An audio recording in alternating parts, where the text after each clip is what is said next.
Okay, Adele, let's talk about your first single from the start, Hometown Glory. People always think it's Chasing Pavements. Do they? Yes. Well, no, yes. research. Good. You put it out on your mate Jamie T's label. How did that come about? Was that a promise that you said, like, I've got a single? It was like a promise to each other because we've got the same manager, but before we got the same manager, my friends used to go and see him at Barfly, and I couldn't go because I was 15. Right. Or 16, actually. And me and my friend Chris were having an argument about, I thought that Jamie does remind me of Billy Bragg a lot. Yeah. And Chris, my friend, was going, no, he's his own artist. I was going, I'm not saying he's not his own artist, I'm just saying he reminds me of Billy Bragg. So I emailed Jamie, not thinking he wouldn't answer, on MySpace, going, I think you're like a modern day Billy Bragg, what do you think? And he's like, I don't really care for the politics, but whatever, thanks. Like, and then he listened to Hometown Glory and said, let me release it as the first single. And I said, yeah, you say that now, but after you get Sheila out to the builders, will you release it? And we still released it. So, that's nice. After, like, you know, Jack Pignati and like Jamie T sort of made it and you were like friends with them and knew them, did they sort of like lead the way for you? Did they tell you what to expect? Were they like mentors for you? Yeah, they always took me with them as well. Like, Jamie used to let me be on the bus and Jack used to take me on tour, and I'd never been on tour. Yeah. I used to get to go like because it was just me and my guitar, Jack used to take me in the bus, so I'd be like kind of near everything that was going on, and it was really rapid rise for both of them. Yeah, they're just inspiring. Like, they could just sit there and like tell me to fuck off, and I still think it's inspiring. Yeah, because I think they're great. What friends. Thank you. See you later. Yeah, catch you next week. And so before, like when you were younger and all this happened and stuff, who were your influences? I know you're a massive Will Young fan. I still am. Yeah. I still am a huge Will Young fan. Spice Girls. E17, though I am now, I'll take that girl. Yeah, who else? That's probably it, really. Pop. I knew the top 10. Okay. Someone said you would like Slipknot. Oh, that was when I was 14. I never liked Slipknot or Korn or Papa Roach. Oh, that one song was good though. Anyway, I didn't like them, and then but it was when I was like pretending I liked that kind of music, and I was like, yeah, I got that album. Went into the jazz section at HMV. Right. In the big one in Oxford Street, which is the glass wall. Yeah. And there was 2 CDs of Etta James and Ella Fitzgerald, and then my life changed.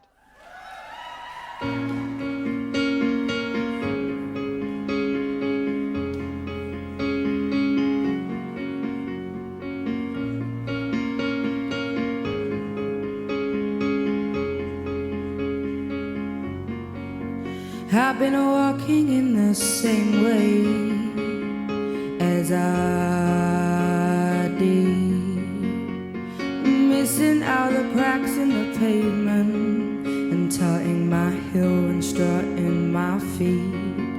Is there anything I can do for you, dear? Is there anyone I could call? No, and thank you, please, madame. Just wondering round my hometown, memories are fresh. Round my hometown, ooh, the people I've made are the wonders of my world, are the wonders of my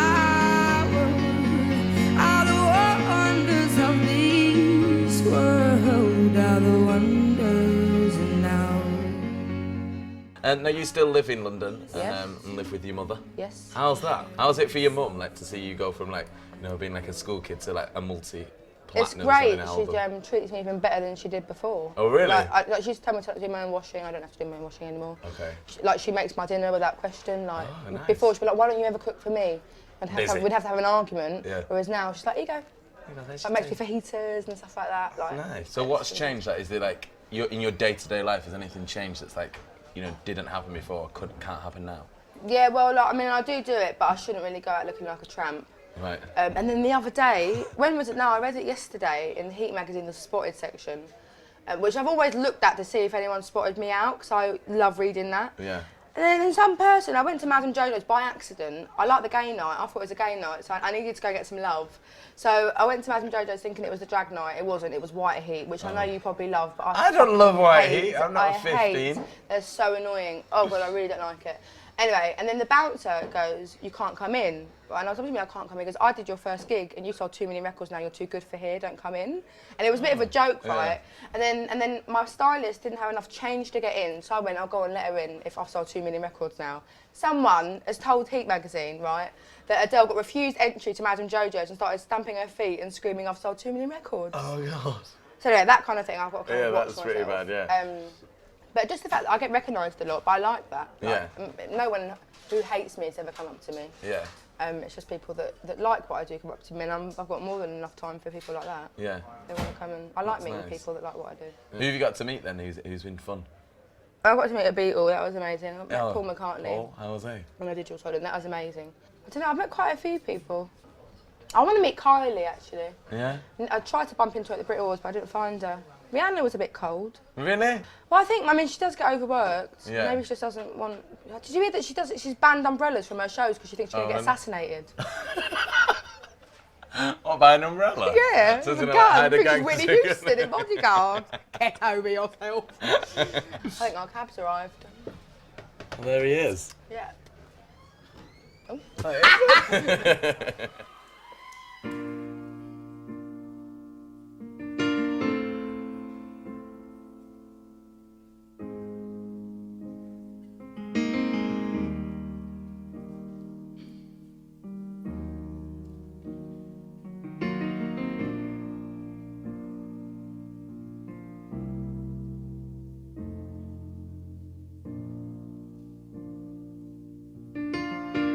When the rain is blowing in your face and the whole world is on your case, I could offer you a warm embrace to make you feel my love. When the evening shadows and the stars appear, and there is no one there to dry your tears, I could hold you for a million years to make you feel my love. I know you haven't made your mind up yet,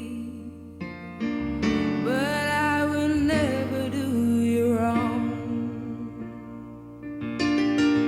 I've known it from the moment that we met, no doubt in my mind where you belong.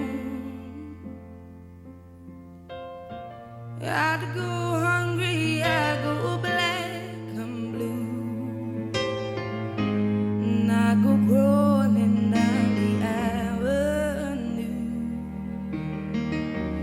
No, there's nothing that I wouldn't do to make you feel my love.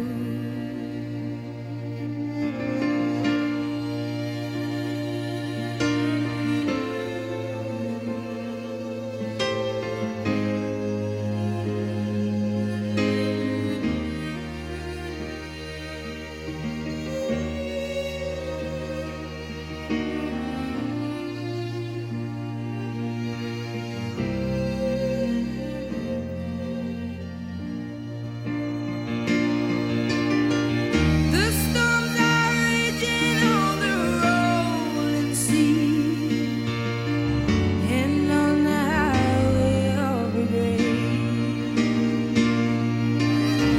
The winds of change are blowing wild and free. You ain't seen nothing like me yet. I could make you happy, make your dreams come true. Nothing that I wouldn't do. Go to the ends of the earth for you to make you feel my love. To make you feel my love.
So have you been to Cambridge before? Never.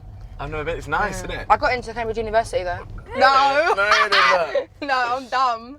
I've got loads of common sense but no intelligence. How's it been then, the tour? Like, where's been the best place for you to go? Well, we're only halfway through. This would be like the 6th gig tonight. They've all been great. Right. York was really good, and a guy during Make You Feel My Love got on one knee and proposed to his girlfriend, and she said yeah. So that was a moment. Yeah, and also someone in the audience had just had a baby, and Cold Shoulder was playing when she went into labour, and she called the baby Adele. So yeah, nice. It's all good. And I saw that Kanye West did a really bulletin weird. about you. That was so weird. How It was weird is I was like on his blog or something. Oh, was it his blog? That was very weird, because he's like huge, and it's like a really big deal for me. Like, and I think it's a big deal in general that like an iconic black artist who is a superstar starts bigging up some random white girl from England. Yeah. Do you know what I mean? Like, I'm not really showbiz, am I? Like, it's just, it's amazing. What do you do now then, like before a show? What do you do you prepare? Do you do any vocal warm-ups? No, I do a big sound check though. I do like a half-an-hour sound check. Yeah, and then I just get nervous. Do you get nervous? Oh yeah, I get really nervous. Yeah. What about like when you say now you've got like a few hours off? What do you do? Watch films or? Yeah, I'll probably go get back on my bus and. Yeah. Should come and see my bus. My bus is buff. Is that just you on your own on that? No, it's me and my band. Oh, alright. Yeah. Two pussies, man. Yeah. Big in the game these days. Massive in the game. Yeah, so in debt with his tour and all. Yeah.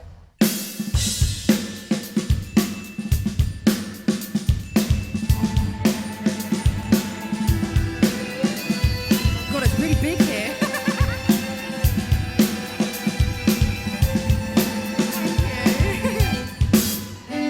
You say it's all in my head, and the things I think just don't make sense. So where you been then? Don't go away.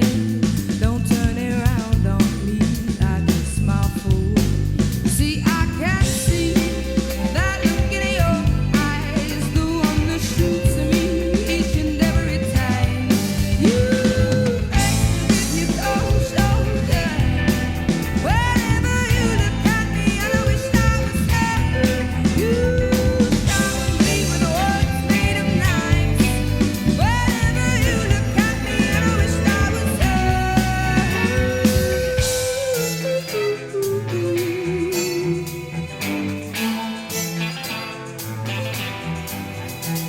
These days when I see you. So how is it like being in somewhere like this big when it's empty before the show? Is it scary? Yeah, it's really scary. It is very scary. Yeah. It's weird. Very nice old building. It's even scary when they're in here. Yeah. Yep. What's it like when you're on their side and they're all in here? And you Really can hear the scary. mumbling? Like I'm heaving and like it's I just love kind the of fact that jogging you're on the right. spot. And then I start running around in circles, and by the time I have to start singing the song, I'm out of breath. So like this song ain't very good. Done a few dry heaves and a jog Yeah. before. Yeah. Not dry heaves. Have you ever? Yeah. No, you've not. When been I played in sick? Brussels, I physically like projectile vomited instead of being about 2 seconds before I went on. Oh, that's kind of Yeah. gross. Let's talk about like songwriting and how you do that. Yes. How do you start initially writing a song? Is it like a conscious thing to write? Do you have to like sit yourself down to write, or is it just Varies. Sometimes I'm always quite aware that I should always write. Yeah. But I don't. I write in like bursts. Right. Like once a year, I'll just write like 10 songs. album? Yeah. Easy. Well, yes. But it depends. Sometimes I sit down and try and make myself nothing ever comes. It's usually either when I get in at 4 in the morning or go to the toilet in the middle of the night for a wee, and then I've got an idea, and then I'm up all night like finishing the song. Oh, that's kind of irritating. Depends. But I have to have something really kind of bug me.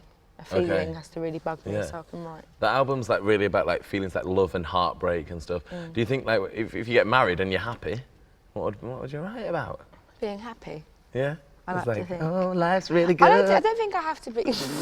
Love my kids. I don't think I'm. Oh, I'm so right there.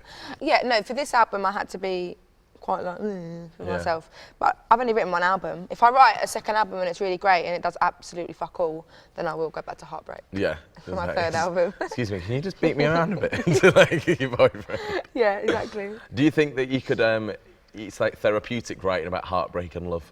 Do you feel like you get over things writing? Yeah, I'm not very good at saying how I feel Right. in conversation, so getting putting it into songs is a lot easier. Yeah. We're going to talk about like you winning the Brit as well. That was before the album came out. Yeah. Was that weird, like winning the Brit before the album? Yeah, really weird. It's like, you know when you do like your SATs or something when you're like in year 6? Yeah. And then your mum's like, if you get this, I'll get you a bike. So you know when they kind of bribe you? Yeah. It's kind of like that, except you kind of get it before you've even done it. So it's like getting the bike before you've even done your SATs, and then you flop. You've got to work hard because and then you get got taken that away from you, do you know what I mean? So it's a bit weird kind of getting that before I'd actually even sort of taken the test. Yeah. How was it going up to get it? Was it really scary? Yeah, but it felt okay. I was very uncomfortable when I won it, just because of the fact that I was being rewarded for something I was yet to achieve. Yeah. But when I went and got it in February, the album had been #1 and the single was still in the top 10, and it was all good. Yeah. And it was very weird. I've never not watched the Brit Awards. Yeah. So to be there, getting an award, like a month into my career, and performing with Mark Ronson and Amy Winehouse and Daniel Merriweather, along with the likes of Kylie Minogue and Rihanna and all them, that was very weird. Really them weird. all watching you. Really weird. I don't think they were watching. They were. I don't think they were watching. They were watching. How was the performance with Ronson and Winehouse? It was good. It was really good. Rehearsal was a bit dodgy. Really? So I was a bit like, oh God, so we all got drunk. But it was alright. It was only like 20 seconds. Was it? Yeah. It was like now when you went by. Yeah. It was like that, literally. It was like that. It was fun though. It was so nice of him to ask me. Yeah, really nice. How does it feel to be compared to Winehouse all of the time? I really don't mind. I really don't mind. I think she's great. Yeah. I really don't mind. And people are always like, no, doesn't it get on your nerves? It's like, well, no, it don't. You know. Yeah, she's like a good talent. And to be honest, it's kind of like, I really don't mind. Yeah. You know, I like being compared to someone that I adore. Yeah. What do you think, like, about your music that has made it so successful? Apart from like your sick voice. Well, like, I think the hype's helped. Yeah. I do think that's catapulted me down people's throats. Yeah. I think the fact that I'm accessible. I think the fact that I don't look like some pop star. I look like a very normal girl, and I am a very normal girl, and I act like a normal girl. And if people, I think I'm approachable, which I think helps. I think people read my interviews or see me on TV or like see me performing, and they're like, I could like meet her in a pub and like, hey, and I'd be like, hey. Yeah. Whereas a lot of people aren't like that. Hey. She'd be like, what's wrong with her? Thought she was English. Oh yeah. Oh my throat. Got arrested. And the fact that, you know, my song, I don't think my songs are individual as such. They're about love. Everyone writes about love. Yeah. And everyone can relate to love, and I think that's the key, is that everyone relates to me and connects with me and believes me. And I think believing in someone is a big thing. And I get so many like well-wishers, do you know what I mean? Like proud for you and all that, do you know what I mean? And I think, And I mean, obviously with the kind of scene that I'm sort of in with the girls, it's not a big deal, but if you think of all last year was all about class. Right. And I don't think about it, but I'm very working class. I come from absolutely nothing, and I think people pick up on that as well. Yeah. And I think that's encouraging for people. And I think my weight is encouraging for people. Up until I got a #1 album, I thought you did have to be like beautiful and skinny and polite, and you don't. Because I'm not. You were really rude. Exactly. So I think I'm encouraging for people. I think. Yeah. And what else about playing live do you really love? I like entertaining people. I like meeting people outside for a fag who come to my show. It sounds really selfish, but when you're doing promo, when you're doing TV and radio, you get to meet lots of lovely people and stuff, but you don't really get anything back. Yeah. And I've never felt that this is happening. I've seen it happening, but it's never felt like it's happened. And coming out and doing my shows is amazing, because like I can see that it's happened. I can see that what I'm doing is working, and that people are connecting with it, and that's like the best thing ever. Yeah. I know what you mean though about you saying it not knowing it's happening until you're up there. Yeah. Just from like chatting to you and seeing you about it and stuff, and then just sitting there, it's just like, oh God. Yeah. Adele's like massive pop star. Even I do that. Even I'm a bit like, oh. We were in Manchester yesterday, it was like 1,700 people, and I walked on and everyone just immediately knew it was me, and I was like, oh God, and I got really scared, and I was like, oh, I'm just on the bus having a fag. Yeah. Now I'm a pop star. Hey, pop star for an hour. Yeah. Come right off stage, get back in my Adidas tracksuit bottoms and play the tender. Such a loser.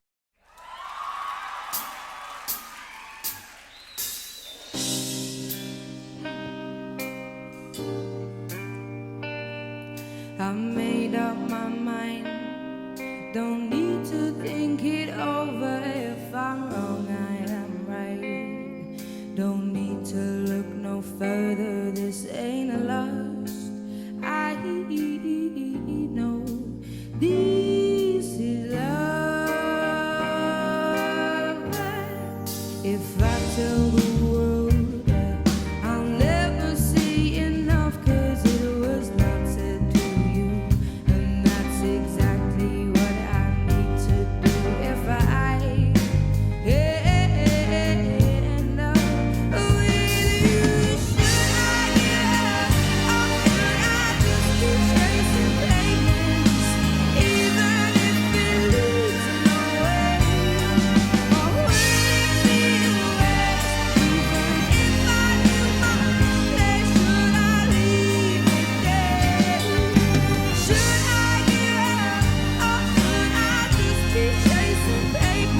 give up? Or should I just keep chasing pavements even if it leads away? Or would it be waste even if I knew my place? Should I leave it there? Should I give up? Or should I just keep on chasing pavements? Should I just keep on chasing pavements?